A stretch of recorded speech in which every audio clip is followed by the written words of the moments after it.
Thank you for joining us for this event hosted by BAFT and HCL entitled Payments on the Cloud, Leveraging Efficiencies.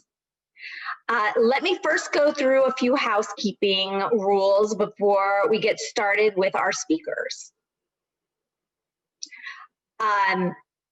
There we go.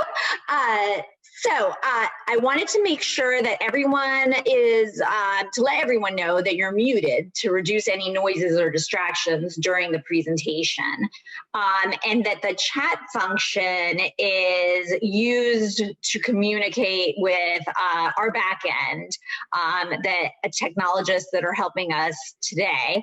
And so if you would like to ask a question to one of the panelists, please instead use the Q&A function during the session. We're also going to be having a few polls of the audience during the presentation so that we can talk to some of your experiences and kind of address the general experiences of our audience. So when you see the polls come up, please do answer, and you'll have about 45 seconds to respond, and then we will share what the group's feedback is on those questions. All right, and then at the very end of the webinar, which we anticipate will run about an hour, we would really appreciate it if you could provide your feedback.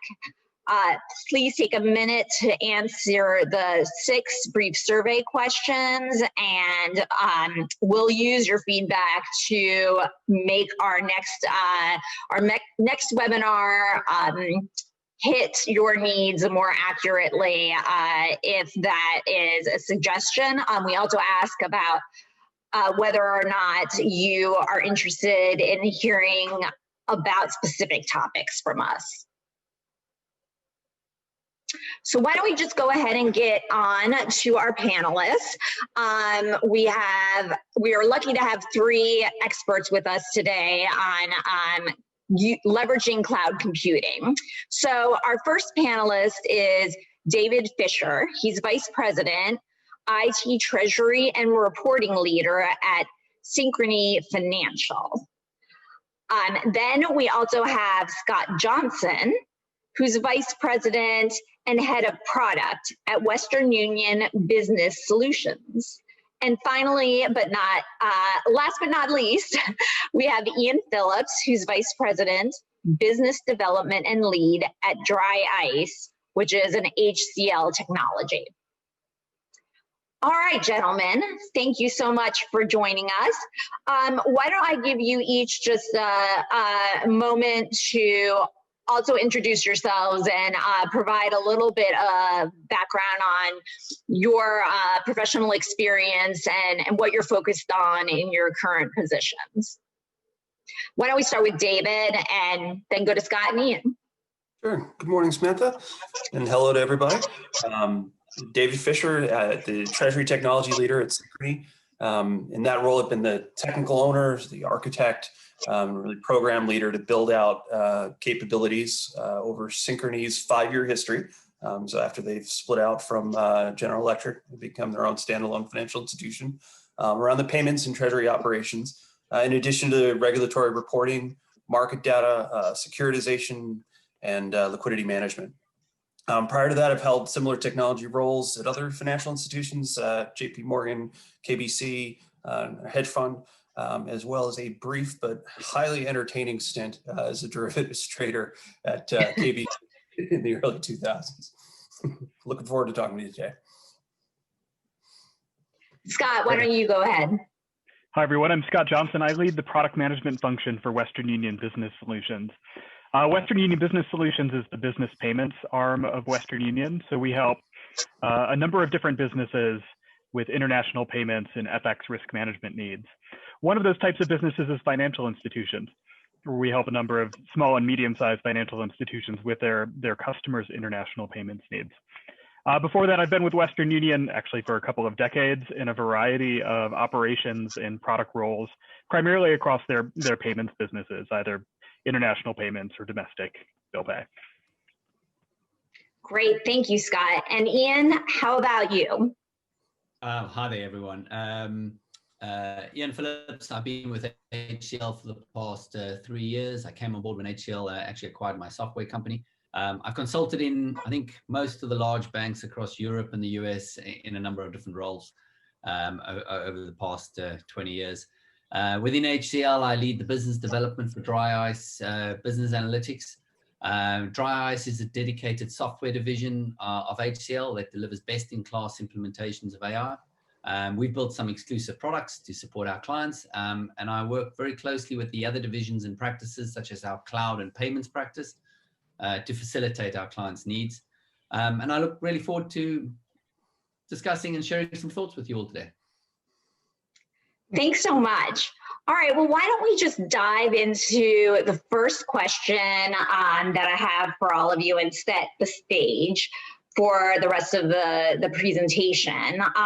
My first question, I guess, would be directed to Ian. And I wanted to know, what are the key ways in which cloud migration or modernization could transform an entity's payments business? A good question, and there's quite a lot of different answers to this one. But we all know payments technology is moving at a remarkable pace. By the time something's launched, the next day it already feels outdated. And every bank is looking at the cloud for new growth and saving opportunities. The cloud does help connect people and data and processes in completely new ways, using new technologies that we just didn't have, 5-10 years ago. Banks have to adapt to this digital payments evolution that's taking place. And the cloud allows you to leverage, and I think this is the key one, allows you to leverage on-demand infrastructure to address the traditional pain points of processing power. And at the same time, you have this ability to develop agile code. Now, if you just talk about scalability, so that the key thing there is you only have to pay for the resources you use, so you can scale up and scale down. And generally, that's normally the first cost driver that people look for by migrating to the cloud. The next piece really is all around code changes and being able to be very flexible with your applications and take huge advantages of the cloud architecture. Banks have to keep current with compliance, and if you know, many of them were late with the payment services directives, PS2D2, which was the strong customer authentication, and now they have to comply with the ISO 2022 standards, new global standards for banking messaging. So without this flexible architecture, you can't really adapt quickly, and there's going to be all these new compliance requirements coming in over the next few years. So I think the advantages of moving to the cloud is you can build your app around these microservices containers and architecture, which allows you to be flexible, expandable using standard APIs now. So you're not just auto scaling, but you're actually got, you auto scaling on demand, but you can actually make incremental changes to your application very, very quickly without actually affecting the rest of your service. So as we move to this 24/7 speed, this becomes really important. And lastly, I think it's really important to say that it's not just picking a cloud provider that's going to get you along this journey. The cloud provider provides you the processing and the power. But to be really successful, you also need to pick the right software vendor who's going to be responsible for delivering that business service, and one that's going to help you make that platform work and the cultural shift within your transformation journey. That makes a lot of sense. So let's dig into that a little deeper. I think that the industry is generally cognizant of the benefits of moving some of its functions to the cloud. So let's discuss some of the risks. What do you all think are the potential risks of migrating your payments applications to the cloud? And then also, what are the regulatory or supervisory authorities now thinking with regard to such migration? I know from my past experience at the Fed and FinCEN and actually at what became Western Union Business Solutions that I would say maybe 8 years ago, the regulators were not so comfortable with having that data and that infrastructure outside the premises of the financial institution. So if you all could maybe discuss some of the potential risks and then supervisory reaction to this migration, that would be helpful. Maybe, David, we could begin with you. Sure, thanks. So look, I think the focus should always be on the existence, the visibility, and the effectiveness of controls, which really you can implement these controls on premises or in the cloud, whether we mean a private cloud or a public cloud. You're really relying on, from a regulatory or supervisory perspective, you're relying on demonstrating evidence that the policies and procedures you have around things like information security, record retention, record destruction, transient data, these are really the critical pieces. It's the evidence around that. Now, some of those policies and procedures over the period of time you're describing, in the past sort of 5 to 7 years, have been re-examined, right? Because the technology's allowed us to do new and different things and have to leverage public storage or different methods of thinking technology-wise to achieve something. So we've re-examined a lot of those controls, but anytime you're migrating technology or re-architecting, there's a risk, right? But there's also a strong opportunity when that happens to examine the efficacy of those controls.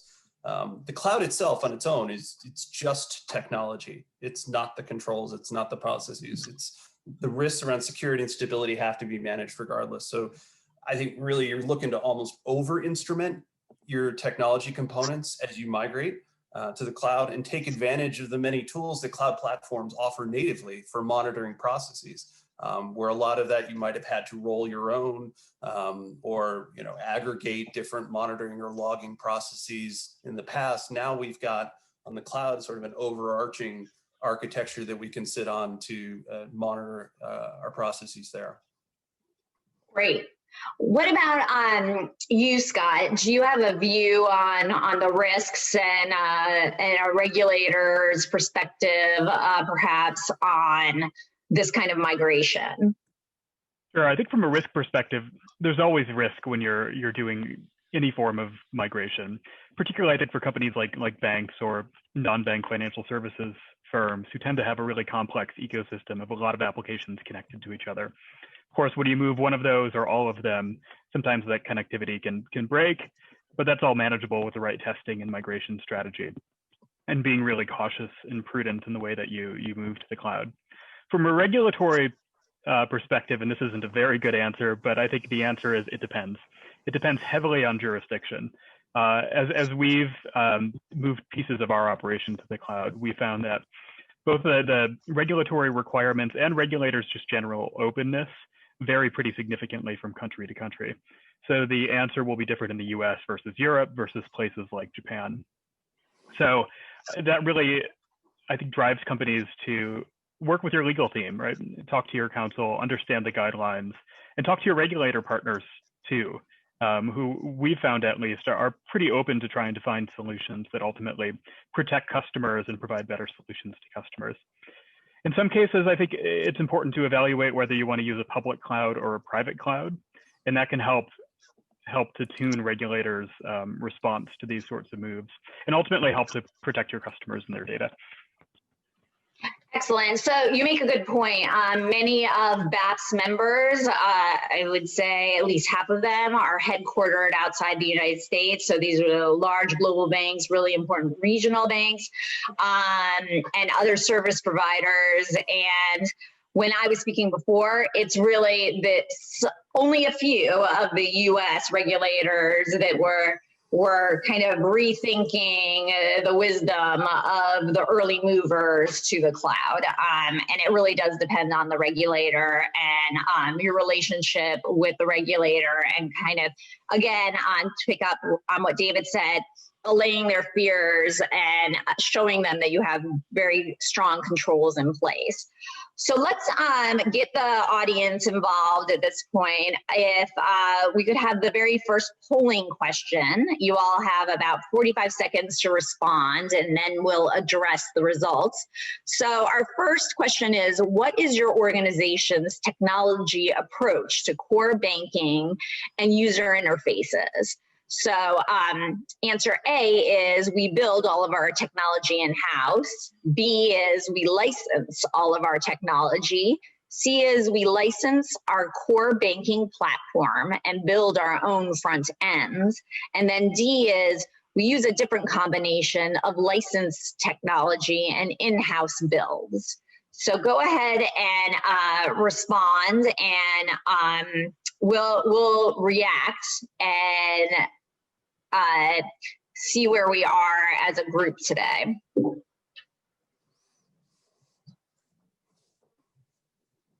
Okay, so the results are, for A, we build all of our technology in-house, only 4%. And then we license all of our technology, also only 4%. A combination of licensing our core banking platform and then building our own front ends is 10%, but overwhelmingly 81% of our participants say that they use a different combination of licensed technology and in-house builds. So it tends to be a combination. So that's very interesting. Let's go to the next question that picks up on some of these themes of how folks are building their technology and leveraging what might be available in the cloud. So what would you gentlemen say about the benefits that banks would receive in making one or of two decisions, either moving their entire payments value chain to the clouds or moving only targeted workloads in particular first, and kind of dividing up and conquering, dividing and conquering the entire value chain of payments. And David, maybe we'll go ahead and start with you again on this one. Sure. So I think it's important to think about, moving to cloud is not just saying we're moving out of data centers, right? When we say cloud, I think what we're really saying is we're talking about a re-architecture of monolithic technology in some cases, but monolithic processes, end-to-end processes as well, into some semblance of smaller orchestrated services, whether that means microservices or service-oriented architecture, some variant of that, but realizing the benefit of the agility of that kind of architecture is really what moving to the cloud really hinges on. And the innovation that the cloud can offer is really, it's around a safe way to experiment with changes, which containerization, dynamic routing, that's what these things allow for. And ultimately, it comes down to how adept your organization is with agile practices. If you've built the foundational elements of, continuous integration or continuous deployment, configuration as code, platforms as a service, infrastructure as a service, data as a service, then moving incrementally to the cloud is safer and easier, but ultimately comes down to systems thinking, right? I mean, if you've got a large end-to-end orchestrated process, it might not be possible to break it down into targeted workflows. You might have to move large pieces at a time. But again, if you've laid that foundation with CI/CD and platform as a service, et cetera, then it really isn't as disruptive as it might be otherwise. Okay, that's very helpful. Scott, do you have any views on this question? Yeah, I think I largely agree with David here. Obviously, ideally, you have your whole payments value chain or your entire value chain in the cloud so you can take advantage of those technologies. But I think it's important not to let the perfect be the enemy of the good here. And trying to do some sort of big bang migration of your entire business to the cloud is often just not feasible.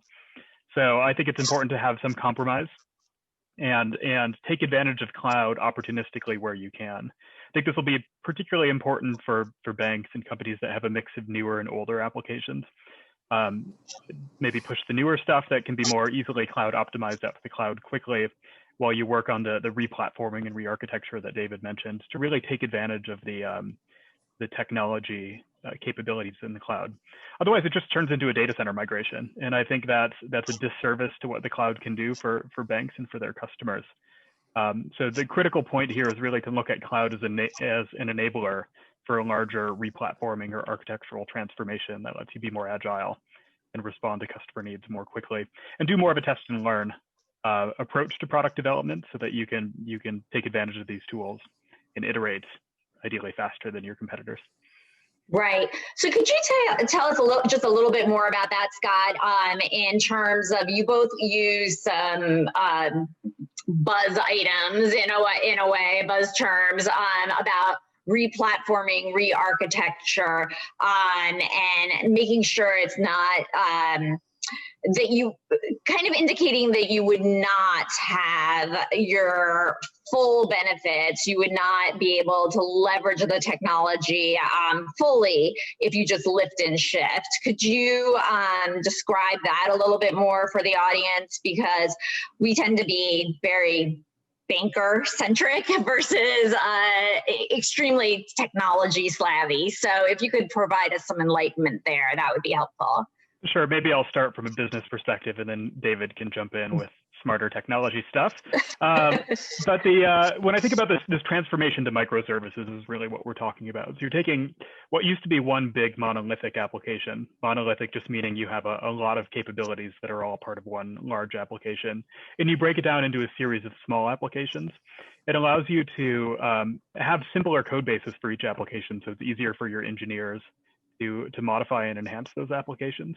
It also gives you the opportunity to launch code for a given component or microservice on its own. So it means that downtimes for system changes can be radically reduced, or you can be making changes during business days without actually taking your entire system down. So what that facilitates from a product development perspective is it makes it a lot easier to test and learn, to launch something in production that you know isn't perfect, that you can use to get very quick feedback from users that you can then immediately route to your product and engineering teams to make the product better. So instead of having these massive quarterly or semi-annual software releases, you can be releasing code constantly in the code or in the cloud, and constantly optimizing and improving your application. Things like moving a button a few pixels sometimes can change conversion rates through funnels, right? And I think with cloud, you have an opportunity to really play with that in a way that is more difficult with legacy on-premise technology and infrastructure. David, maybe I'll turn it over to you to elaborate. Yeah, go ahead. Go ahead if you have something different to add. Yeah, sure. I think to think about it in a concrete example, we can use something like ACH payments, for example. In a legacy or monolith application, you might have end to end where you acquire all of the transactions that you're going to batch and format and then transmit or settle with the Fed or however via SWIFT, whatever ACH settlement, correspondent bank, et cetera. Breaking that apart into file repair as one type of thing, and formatting as another service, aggregation or checking as another service, and then simple as header and footer calculation or batching. All of these can be broken into smaller individual services which stand alone.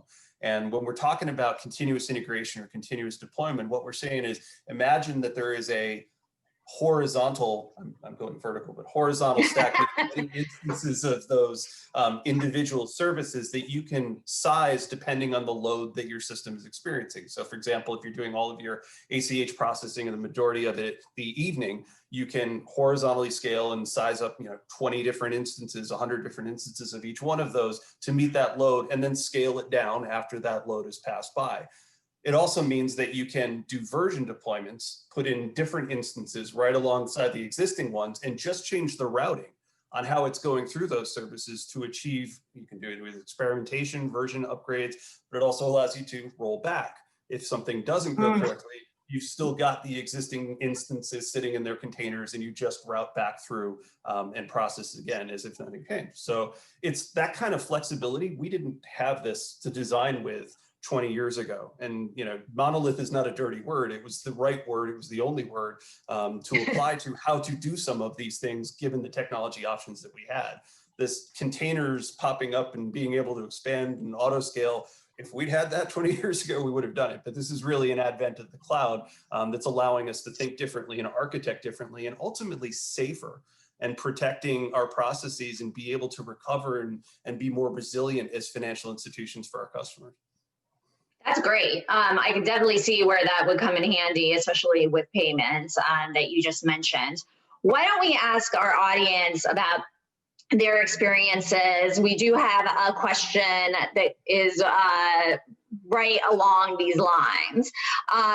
So what is your organization's approach for moving payment services to the cloud?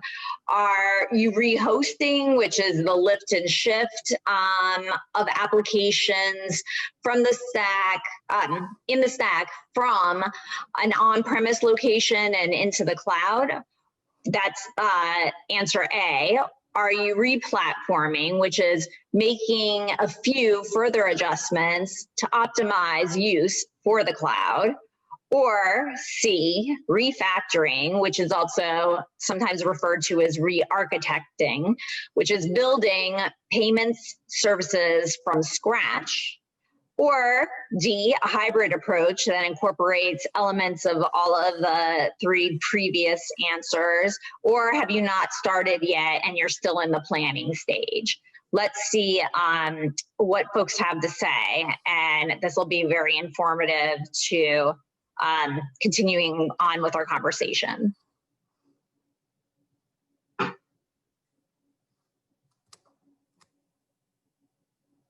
Okay, great. So again, with our question is the organization's approach for moving payment services to the cloud. And there's 5% vote for rehosting, which is the lift and shift of the application stack from on-premises to the cloud. 11% for replatforming, which is making a further few new adjustments to optimize use of the applications for the cloud. 8% for refactoring, which is the re-architecting, building services from scratch. And then most, again, use a hybrid approach, a mix of those options. And that's that's 47%. So more than about half are using a mix, but a full third are not, haven't yet started this migration. They're still in the planning stage. So that says a lot. The ones that are moving forward are using a mix of strategies to move to the cloud, and a third of the audience is still thinking through their options and haven't yet started those migrations. Why don't we talk about then the another two options, which are decisions and choosing between a greenfield, building new components versus a brownfield, leveraging existing components of the platform as an approach to cloud modernization. What are the key factors that folks need to consider when choosing between brownfield and greenfield? Go ahead, David. We'll go ahead and start with you, and then we'll bring Ian into the conversation. Sure. It's a great question. I think appropriateness of what your existing technology is, right? I think, if your existing technology solution or your legacy solution is well suited for cloud purposes, meaning it's already some semblance of an orchestration of microservices or service-oriented architecture with middleware, communication layer.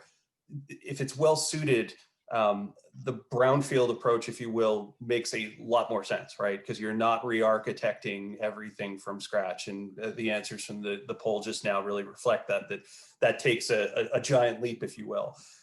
I don't want to sell short, though, the opportunity that a greenfield build presents, right? And we talked about this a little bit earlier when we were talking about, taking the regulatory view of this, the opportunity to look at each of those components with a fresh lens, and apply, the controls test and repurpose some of those components or build them from scratch if the technology presents the opportunity to make them more efficient or better capability set, then it's a really incredible opportunity. It's not one that many financial institutions have the time or the investment to make. And it's greenfield, almost in a moon in the sky type of thing. If we could, we would, but it's a very challenging thing to do.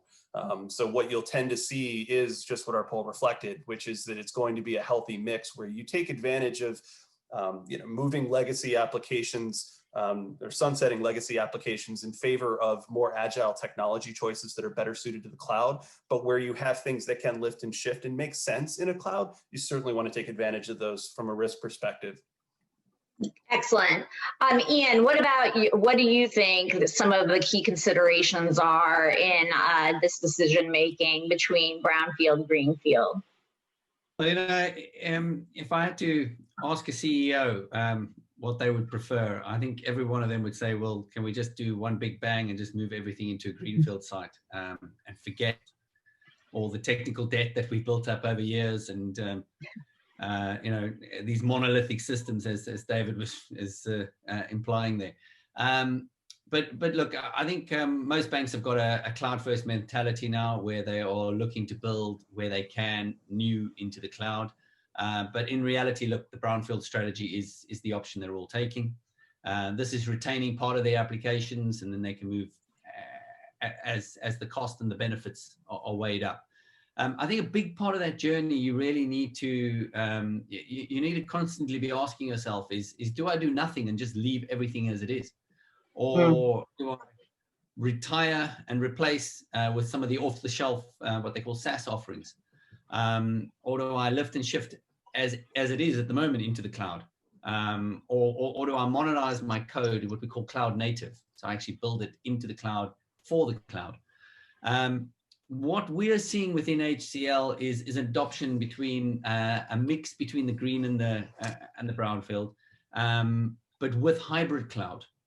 Now, this is probably another little topic that we can add to the whole thing, and I think Scott mentioned it earlier on. I think this is a mixture of private cloud and public cloud services. So, there's lots of different options for them to be able to take the steps in the journey as they move into the cloud. But I think the focus is always about intelligent workload analysis, looking at the benefit optimization. And banks have got a significant cost to income ratio due to all this technical debt over years of operating. And the cloud is just seen as this growth opportunity to gain scale and efficiencies, and tap a whole new market of clients out there. As everything moves online. So I don't think it's a question of if you migrate anymore or how you migrate anymore. The journey's started. It's just you need to move now with the times. But it's not easy. And I'll come back to one of my first points I made there. I think you've got to find the right people within your organization to take you along this journey, because not everyone in your organization wants to go on this journey. It's going to significantly change the way they operate as well. You've got to do the internal and the external work within your organization to be successful in this journey. Yeah, that is an excellent point. Just like all new technology, it really has an impact on the human being, and trying to make their life easier, but also trying to get the human being to go ahead and work with the technology and improve efficiencies in the business.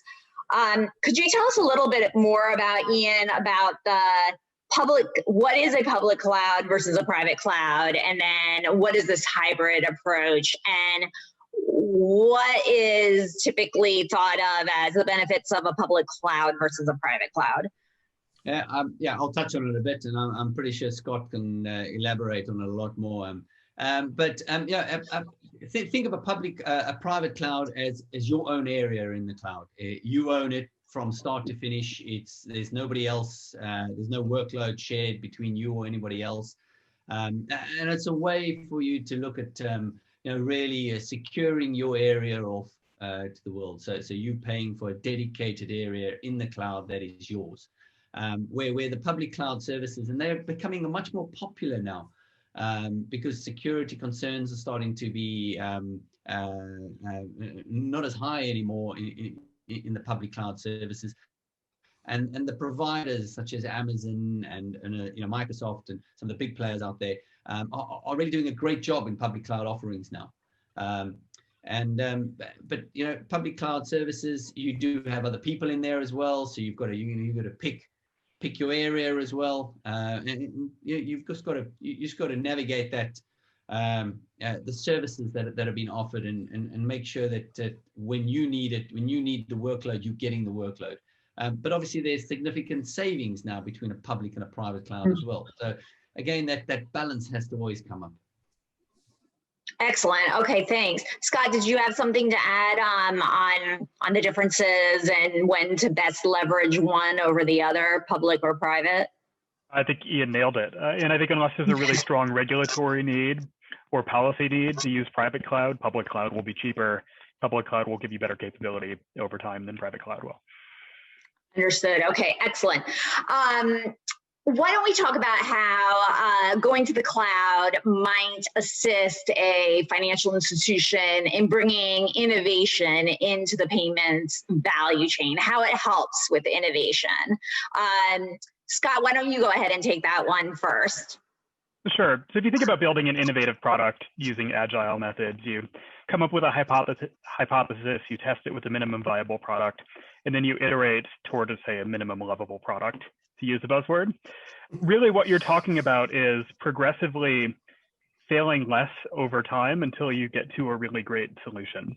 You're going to get it wrong the first time, you'll get it a little bit less wrong the second time, less wrong the third time, and eventually you get to a point where you've got something that's pretty great. In order to do that well, you need to be able to iterate quickly. So you can't launch something, leave it alone for 6 months, and then come out with V2. It just doesn't work, and it creates a pretty terrible customer experience for your early users. You lose any momentum you have, it fails. And so the principles we've been talking about for the last 40 minutes, breaking big applications into small applications, microservices, and then rapidly iterating those microservices is really much more possible in the cloud than it's ever been before. And so I think it's a fundamental and foundational framework to this rapid test and learn agile product development method that we're all striving for at this point. I think there's also, say you have an innovative solution, you've built it, you've launched it, and it's more successful than you expected. The horizontal scaling that you can do in the cloud to handle ebbs and flows in volume is going to be critical to making sure that you can maintain a consistent user experience as hopefully your innovative idea takes off like a rocket. But as I mentioned, the critical part there is making sure that you've got the right architecture in your software in addition to the right infrastructure so that you can potentially launch software releases every week or two or every month as you're listening to your customers, taking feedback, feeding that back into your development process, and making minor changes, measuring the effects of those changes, and then repeating that cycle over and over and over and over again. It's not something that has an endpoint. It's really it's a continuous process. We can always make an application better.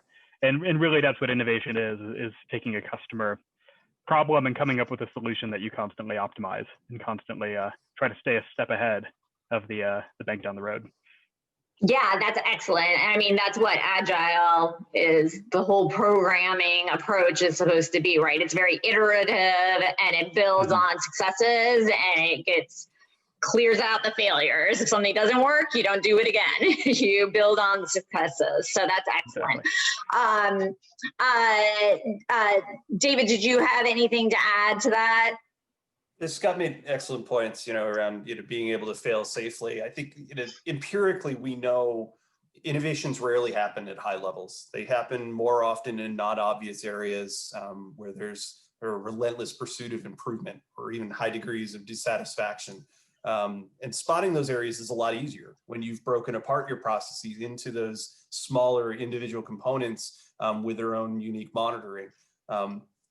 The monolith thinking tended to be more looking at a complete process completion, whereas you can better smoke out inefficiencies or innovations, because you don't know that you found them until you found them, by looking at the same process split amongst multiple standalone services that each have their own life cycles. So when change is easier to manage because it's smaller and you have more frequent releases, and you can allow for things like bug bounties and their close friends, innovations, they become more regular occurrences because you've made the development process, you've made the release process shorter, more compact, and more controlled, so that you can discover iteratively more often. So it's about laying that groundwork for innovation, and then it happens organically because you've laid that groundwork for agility. Yeah, so let's go to Ian and kind of develop a little bit on that theme. So Ian, I understand that you all have built some infrastructure that allows end-to-end monitoring of payments transactions. And could you tell us a little bit about why that is so key to this innovation, this iterative innovation process? Sure. So, I mean, this topic is very close to my heart. Within Dry-ice, we have been developing a product specifically for the end-to-end view of business performance. And I've actually spoken at the last 2 AI Summit events in London just on this topic. And, I try and drive it home that the desire to see end-to-end across your process flows now, especially in payments, is more urgent than ever with COVID. We're all sitting at home now. We haven't got that person you can go and tap on the shoulder anymore and say, how are things going?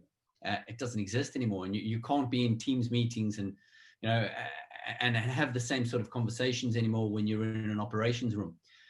So we just don't, we don't have the ability to see the whole complex web of the puzzle that's happening, day in and day out across these large landscapes and inter-country transfers that are taking place.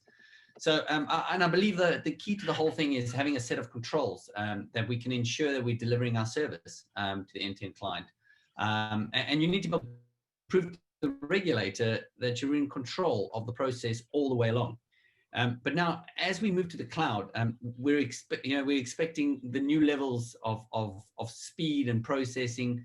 Change is driving, much larger at scale, and banks are buying technology as a service, which really means they don't own large parts of their own process anymore.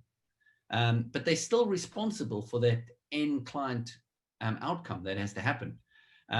So how do you not own the whole thing, but you're actually ensuring that it's actually taking place?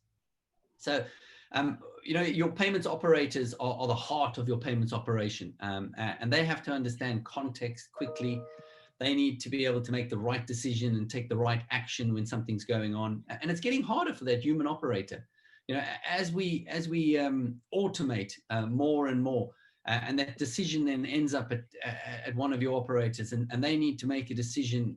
They need the context and they need content to be able to understand the problem and then get ahead of it very quickly. So for that, they kind of like, they need intelligent data all the time, and they need a lot of it. Let me take an example. It's like a high value payments file that's coming in and it gets sent in at 4:30 in the afternoon, 30 minutes before the end of cutoff. Let's say we take it a same day credit transfer. If that's an important customer, or they're all important customers, you want to make sure it clears in time. But let's say it gets held up at 4:45 in one of the compliance checks, and you've got lots of payments held up in those compliance checks. So what normally happens is if you think of it from a monitoring perspective, an alert gets triggered. It'll tell the operator that there's the queues building up. He'll go in, he'll start working through the queue, but he's got no real sense of what's the priority, how much is actually in his queue that he needs to do, how much is in other queues, how long it then takes to process all the way downstream to be able to clear. So you're going to miss 9 out of 10 chances you miss your cutoff. So you've got reputational damage, and you might even lose that customer, because they don't like it if they've promised something on the other side. But let's think of what should have happened. you know, and we can do this now with the technology. So as soon as that payment hits the queue, an alert gets triggered for both the importance of the client and the proximity to the payments cutoff. By understanding all the steps in the chain of events that have to happen, it can predict the trend for the day. So your cloud infrastructure can automatically scale up and you can process more. You can assign more people to the queues, so you can then put more human power behind it, the operators, to work through. The system can actually now calculate the throughput rate for all the downstream systems and whether the payment can actually be processed in time. And if the need persists, it can actually extend the payment deadline to ensure that that payment gets processed on time. But I must stress, it's not just all about technology. There's a whole approach to the way we operate now. You really need to understand those end business outcomes. So, and everybody needs to understand them, because they are, you know, as per process flow, they differ. And you need to understand all the steps that make up that chain of events. And then you need to link your technology to it. And then you actually need to be managing the whole lot by process flow, not in the different silos as we've had in the past. Right, right. So you did mention at the beginning of your remarks, Ian, COVID, of course, and we're all working from home and still, or most of us are. And I just wanted, let's do a really quick lightning round, literally, you know, 1 or 2 sentences about what we think about the future of payments. And then we'll go to our audience questions, because we do have a number queued up. So my question is, with the shift to cloud and the onset of COVID and, you know, increased attention to automation and the benefits of technology, how do we see the future of payments operations unfolding? So let's go ahead and start with Scott. A couple of sentences, and then we'll move on. I'll try to be very fast. So I think customer needs more than anything will drive the future of payments. It's not the people on this call, it's the people we serve. And from a business payment perspective, at least, we're in the middle of a pretty radical shift in demand away from physical goods and towards services. That's eclipsed trade in goods over the last decade, and that'll just accelerate as we exit COVID. After all, we've all gotten more comfortable with virtual work, so it'll be easier to consider outsourcing tasks to different parts of the world. You can hire the best person in the world for a task rather than the best person in the city where you happen to have an office. So ultimately, that will drive diverse demand. And when you think about things like the gig economy, demand for faster payments too. So I think the future is 24/7. The future is supporting a more diverse set of corridors than we've had to do in the past. And that means the future is probably partnership driven, rather than banks trying to maintain a all singing, all dancing correspondent network to get payments everywhere in the world, leaning on partners to do a big part of that processing on their behalf. Great, thank you. How about you, David? What do you see as the future? So inevitably, any service matures to the point where it becomes commoditized, right? So payments in the future becomes commoditized, and then it becomes, you know, what is the next innovation to happen? And I think it's really around what AI, artificial intelligence, can help us to do in monitoring the data that comes from payments. Both negative behavior, when you think about, you know, fraud prevention, very easy to sort of think about what that would mean, but also positive behavior. You know, if you have reams and reams of payment data around retail behavior, you can draw some marketing experiences or strategies from that data. And I think, you know, it trends towards becoming consortium data. Where, you know, you've made anonymous the actual private information about the payments and made the important trend actual data available as opposed to being proprietary. And I think it's going to be really interesting to see the effect that data mining or analysis can bring to bear for marketing in the retail sector on what previously has been very guarded and close payment data. Perfect, thanks. And Ian, what about you? What do you think the future holds for us? I think the future is it's always online, 24/7, and I think the customers looking for that now. You know, you should be able to, and the problem comes when it comes to call centers wanting to be able to talk to someone. I think technology with chatbots is going to be able to help that a lot. That people can actually ask questions. But people want to process, and you know, people now do business at very strange hours, and getting the family work-life balance right means that, sometimes during the day, when you would normally have been at work, you're doing something different. But at 10 o'clock at night, that's when you're doing your work now. I think it's going to be very driven by deliverables. But I think the world as we know it has changed dramatically. Thank you for that. All right, so let's get to our audience questions. We have about 10 minutes to cover a few. So our first one was, would a few of you be able to describe your journey and first major migration to the cloud, and how, could you elaborate on the approach that you took to that migration, and what would you recommend, what would your recommendations be and the lessons learned from that first journey? Is there somebody that would like to take that one first? I'll jump at that one because this is a fresh one for us at Synchrony. But really, it was about, we made a migration to a lot of services to a private cloud, similar to what we were talking about earlier.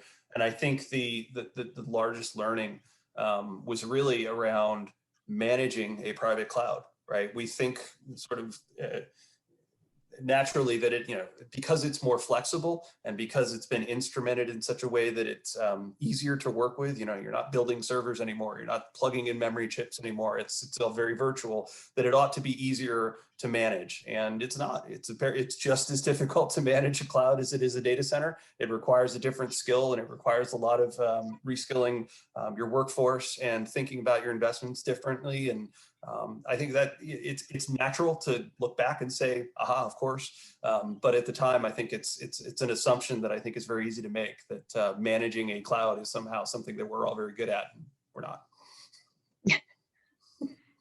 Anyone else like to jump in on that one?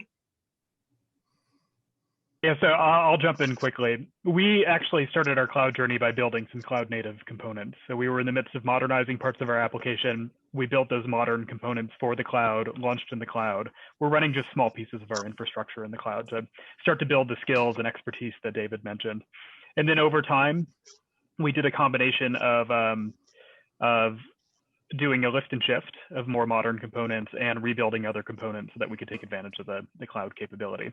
So it wasn't an instant process by any means, and it's not one we're entirely done with, but it's been, I think, a safe way to move to the cloud while still getting the business benefit we want out of that migration. Excellent. All right. Well, thank you for sharing your thoughts on that, on your own experiences with this process. What tools and approaches would you all recommend to making existing legacy applications more containerized, and then being able to, I guess, shift those containers, those smaller bits to the cloud for optimization? What tools and approaches would you recommend? That is an incredibly tough question. It's an excellent question for that reason, right? Because it depends, right? I recall Scott saying that earlier. It depends. It depends on whether you natively own what you're trying to redesign for the cloud. I think if you have the ability to get in there and crack it open and split monoliths into smaller code bases, then it's a very easy intellectual exercise and at least to think about. If you're dealing with black box or software as a service or dependencies that you don't control, that's a much different question, and that's where you see sort of in the poll responses that hybrid is overwhelmingly chosen as the approach, because you often don't have those choices. Scott, you were going to say something. Yeah, the only thing I'll add from an approach perspective is if you are basically rewriting your application, taking a monolith and breaking it down into microservices or containers, it's an opportunity to rethink the business process that drives that application. I think with a lot of us who are living with decades-old applications, you get to the point where the software is defining your business process rather than the business process defining your software. And so that rebuild is an opportunity to flip that on its head and really build for the future and build with efficiency and scalability in mind and build with future customer demands in mind. So it's a missed opportunity, I think, if you look at it as just a technology initiative to rewrite what you have in a cloud native way, rather than kind of questioning why you do it and rebuilding the process that drives the application from the ground up. Yeah. Great. Just from my side, I think you have to look at the business benefits that you're going to gain by taking on the task of breaking it up like that. You know, build versus buy versus just buying something that's off the shelf as well. It's, you know, you've got to consider those, you know, throughout the whole process from start to finish. Great, thank you so much. So what, and this is somewhat along the same lines, what do you think are the elements of the customer journey that are most appropriate to be hosted on the cloud from a payments perspective? I'll say definitely the user interface components. I think in your the user interface components components clearly benefit most from that iterative product development approach. And so if you're going to do just one piece, that's the piece I would absolutely do. Got it. Yeah, I think everyone's taken the digital front end piece, and that's their very first piece that they've moved to the cloud, and that's the first part, and then slowly but surely they'll move, you know, the back end pieces as well, as they mature. Okay, good to know. And then could you all tell us, or one of you tell us more a little bit about how you see payments as a service evolving with the cloud as the enabler? I can take a first stab at that. It looks like David's giving it some thought too. Yeah, we both got to say it. Yeah, go for it, Scott. So this whole process we've talked about over the last hour of breaking things into components really allows you to do X as a service. It could be payments, it could be compliance, it could be something else. And so I expect that this space will get a lot busier in time as more and more companies move to the cloud and realize that they have these standalone components that they can package and productize and go and sell as an individual thing to other companies in the industry or in adjacent industries. So I think we're at the very beginning of this journey, and I expect we'll see a lot of new ideas and a lot of competition in this space in the coming years. Perfect, thanks. What about artificial intelligence? You just kind of mentioned the compliance aspect of the payments business, and how do you think that artificial intelligence on the cloud could help with the innovation and regulatory challenges? Well, let me take this one.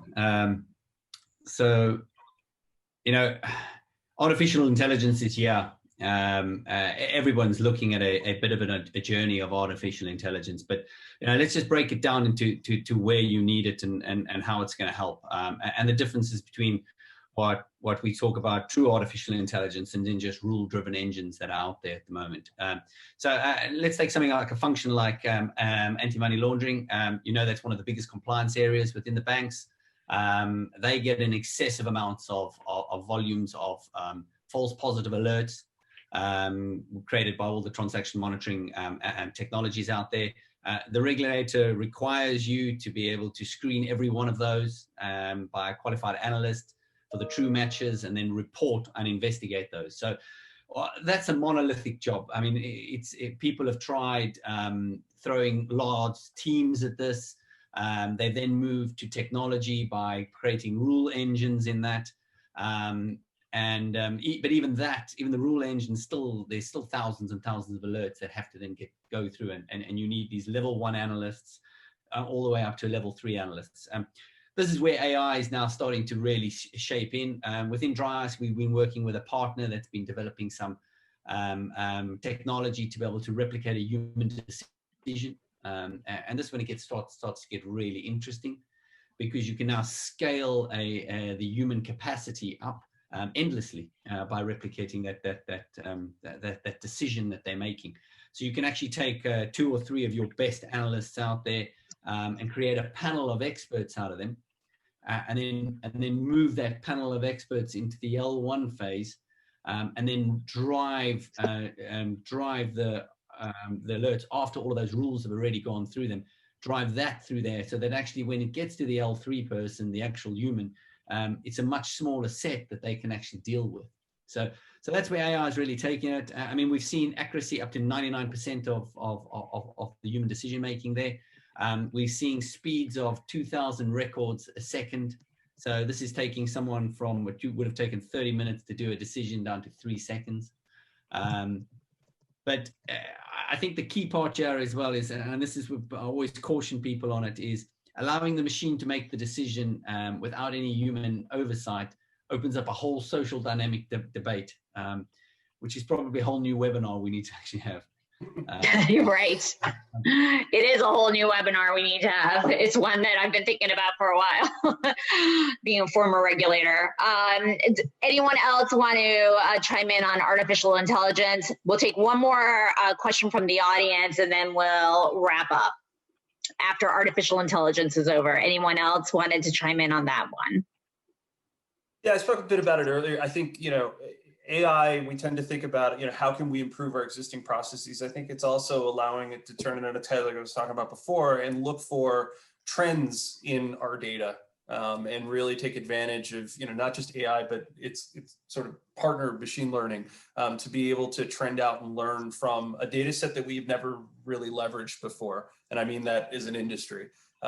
We've always thought of it being in payments as transactional, payments as executions and settlements, and there's information to be learned from it that we haven't even started to mine yet. And I think it's not something, because of this, the volume of the data, it's not something we've been able to examine before until we've had AI to be able to do it for us, and start to park those algorithms and run them over time over very large data sets and learn things that we don't even know we're looking for. I think that's going to prove to be really exciting. Interesting. So for our last question, it picks up a little bit on something that you just mentioned.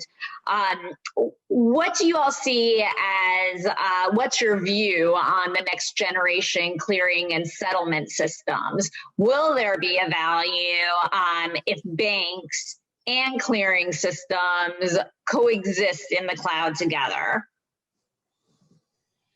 Or will they coexist in the cloud together? Just general, evolution of systems over time, as I was saying before, eventually you trend towards commoditization, right? So it becomes something that over time, banks, clearing systems, settlement systems, there will at some point be a diminishing value and being the owner of a complete ecosystem. Scott was talking about this before, as well as was Ian. Whereas I think what you start to see is the emergence of not just fintech as a small entity, but fintechs as, a specialty of a particular financial institution is really good at X and becomes the API host du jour, or, platform host that all others use for that purposes. So I think as technology becomes more and more and more, as if it wasn't already a focus of every financial institution, you'll start to see a new segment in the market where they're not just a bank, but they're also an expert in a particular sector of finance technology that's on the cloud. Any other views from the panelists before we wrap up? Well, I think there's value from a system stability and uptime perspective to being in the cloud. Disaster recovery is so much easier when you're in the cloud than it is with on-premise data centers. And with these really critical bank and clearing systems that play important roles, not just for banks, but for kind of the world at large, that uptime is critical, right? Missing a value date can mean someone can't buy groceries. And so as banks and clearing systems take advantage of those capabilities to make sure that they can get 5.9 uptime or better, that creates a lot of value for their customers and for the world at large. I would have to agree with that. I mean, that's something that's constantly on the minds of central banks, and having their national clearing systems be resilient, and also serve as backups for each other. For instance, there's been discussion, if FedWire went down, would ACH be able to pick up some of that volume and continue on while the system was being, reset, essentially. All right, well, thank you all very much, David, Ian, Scott, for sharing your thoughts with us today. Very interesting discussion. I learned a lot. And for those of you that didn't have your questions answered, if we ran out of time and didn't get to everyone, apologies. We can try to answer those offline.